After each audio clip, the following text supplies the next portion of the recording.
Salut à toi, bienvenue dans cette vidéo où tu vas découvrir ou redécouvrir deux fonctions particulières qu'on étudie au collège. Avant de voir cette vidéo, il est nécessaire d'avoir étudié les notions sur les fonctions. Commençons par étudier la fonction f de x égale 2x plus 1. On peut construire un tableau de valeurs dans lequel on va calculer les images de moins 1, 0, 1 et 5. Pour cela, on remplace x par moins 1 et on calcule 2 fois moins 1 plus 1 qui donne moins 1.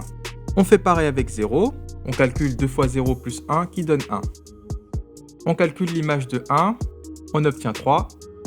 On calcule l'image de 5, on obtient 11. Maintenant, on peut placer les images dans le tableau de valeurs. D'une manière générale, dans un tableau de valeurs, sur la première ligne, on place les antécédents et sur la deuxième ligne, on place les images. Étudions maintenant une autre fonction, la fonction g de x égale 0,5x.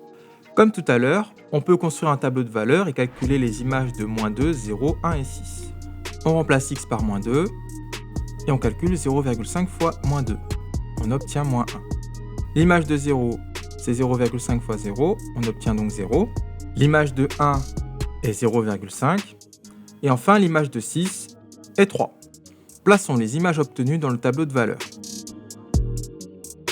On peut remarquer que le tableau de droite est un tableau de proportionnalité, c'est-à-dire qu'on obtient les nombres de la deuxième ligne en multipliant ceux de la première par un même nombre.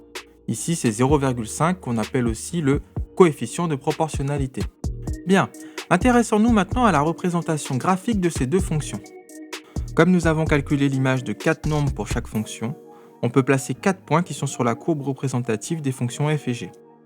On peut commencer par placer l'origine du repère, O pour origine, et on trace l'axe des abscisses et des ordonnées en choisissant un carreau pour une unité. Vers le haut, c'est l'axe des ordonnées, sur lequel on retrouve les images, et en bas, c'est l'axe des abscisses, sur lequel on retrouve les antécédents. Dans les tableaux de valeurs qu'on a construits, on peut lire les coordonnées des points que nous allons placer dans le repère. Les abscisses sur la première ligne, et les ordonnées sur la seconde. Alors notre premier point, c'est le point de coordonnées moins 2, moins 1. Je me place en moins 2 sur l'axe des abscisses et je descends jusqu'à moins 1 sur l'axe des ordonnées. Le deuxième point est le point de coordonnées 0, 0 qui correspond à l'origine du repère. Il est déjà placé.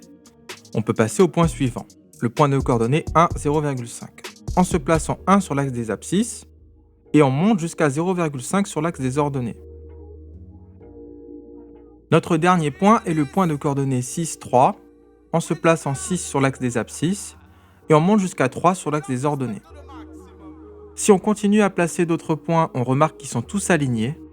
Donc si on les relie, on obtient une droite. Faisons la même chose pour la fonction f. Pour le premier point de coordonnées moins 1, je me place en moins 1 sur l'axe des abscisses et je descends jusqu'à moins 1 sur l'axe des ordonnées.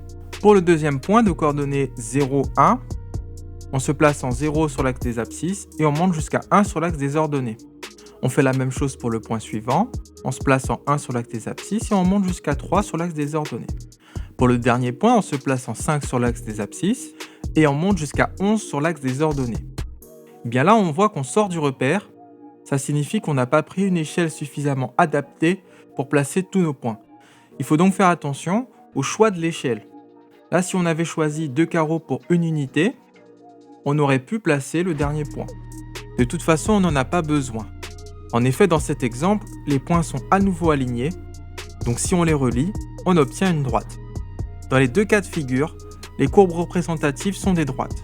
Et ce n'est pas un hasard, c'est parce que les deux fonctions étudiées sont particulières. Elles font partie de la famille des fonctions affines et linéaires, pour lesquelles les représentations graphiques sont des droites. Passons à ce qu'il faut retenir. Nous allons utiliser les lettres A et B qui désignent des nombres rationnels. On appelle fonction linéaire toute fonction f qui peut s'écrire sous la forme f de x égale ax. Et on appelle fonction affine toute fonction f qui peut s'écrire sous la forme f de x égale ax plus b. Dans notre étude de tout à l'heure, f de x était une fonction affine avec a égale 2 et b égale 1, et g de x était une fonction linéaire avec a égale 0,5. A noter qu'on appelle a le coefficient directeur et b l'ordonnée à l'origine. Terminons cette vidéo par d'autres exemples de représentation graphique. Prenons celle de la fonction f de x égale x qui est linéaire, ou celle de la fonction g de x égale 2x. Mais le coefficient directeur peut aussi être négatif. Là par exemple, on a h de x égale moins 2x. Dans chaque cas, les représentations graphiques des fonctions linéaires sont des droites qui passent par l'origine et correspondent à une situation de proportionnalité. Pour les fonctions affines, prenons par exemple f de x égale x plus 1 ou encore g de x égale 2x moins 2. Un exemple où le coefficient directeur est négatif, h de x égale moins 2x plus 4. Et enfin, une fonction affine un petit peu particulière, i de x égale 3 puisque toutes les images sont égales à 3. C'est bien une fonction affine avec a égale 0 et b égale 3. Là encore, dans chaque cas, les représentations graphiques des fonctions affines sont des droites.